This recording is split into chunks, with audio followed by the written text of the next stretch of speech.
Na úterý 1. června, Mezinárodní den dětí, jsme se všichni moc těšili.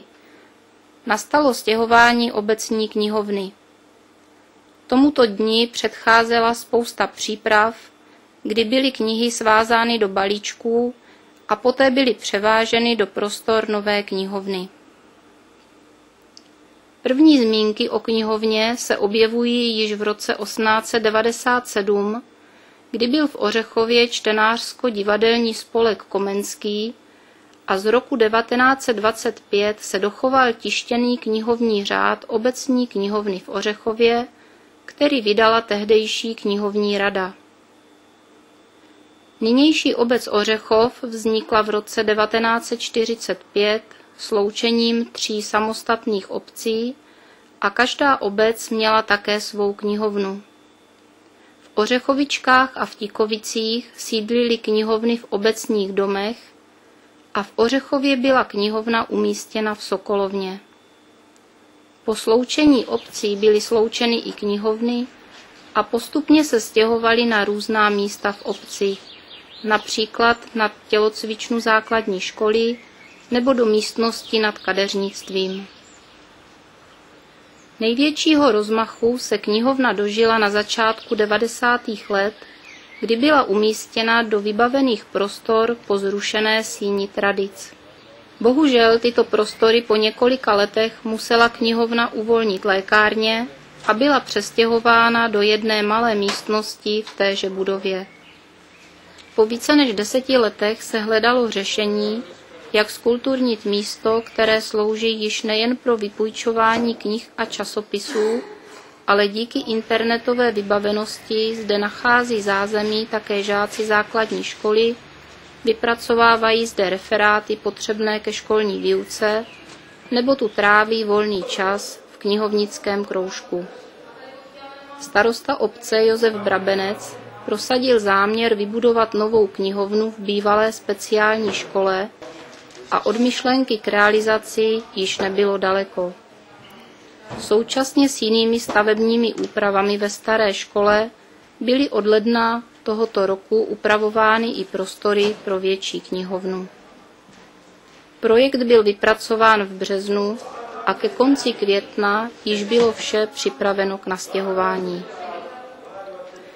Projekt vypracoval architekt pan Svoboda a výroba nábytků byla svěřena firmě Interiéry Toman z Brna. V nové knihovně je řešeno zvlášť oddělení pro dospělé a pro děti. Pro děti je zde i pódium na hraní nebo na různá vystoupení. Fond knihovny tvoří asi 9 000 svazků.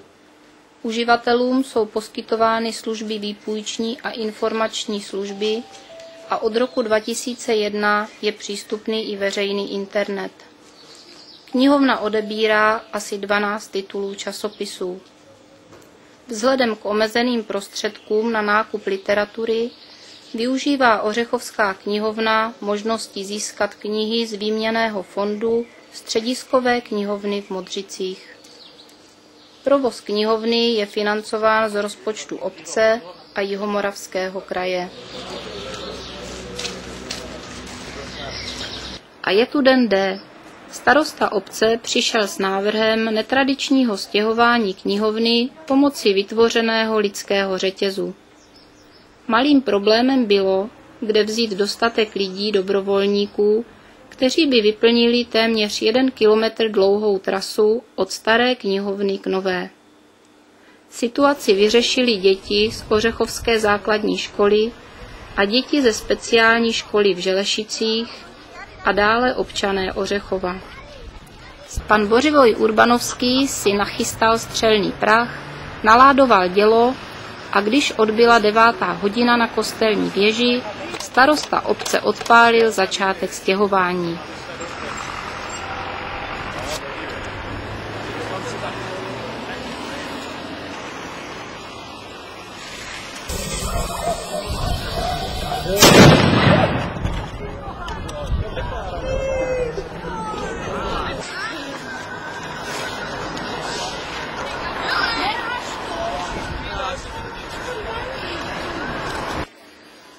Na tuto akci se přijeli podívat také knihovnice z blízkého okolí.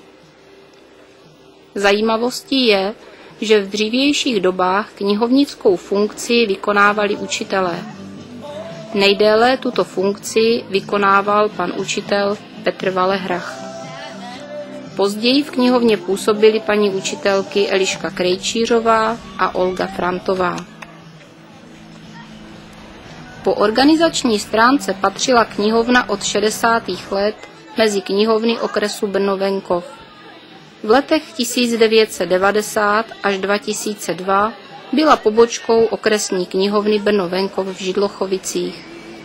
V roce 2003 po zrušení okresních úřadů se jejím zřizovatelem stala obec Ořechov a knihovna se stala organizační složkou obce.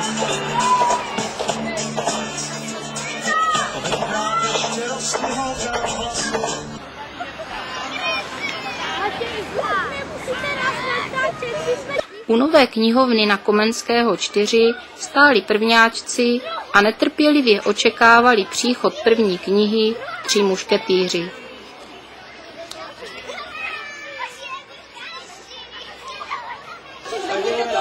Nikdo není, takže pan se dostane stíhá.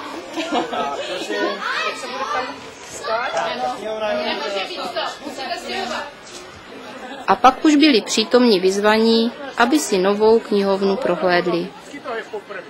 Ohlasy byly velice kladné a pochvalné. Nezbývá, než popřát knihovně, aby přinášela radost a užitek a návštěvníci se do ní rádi vraceli.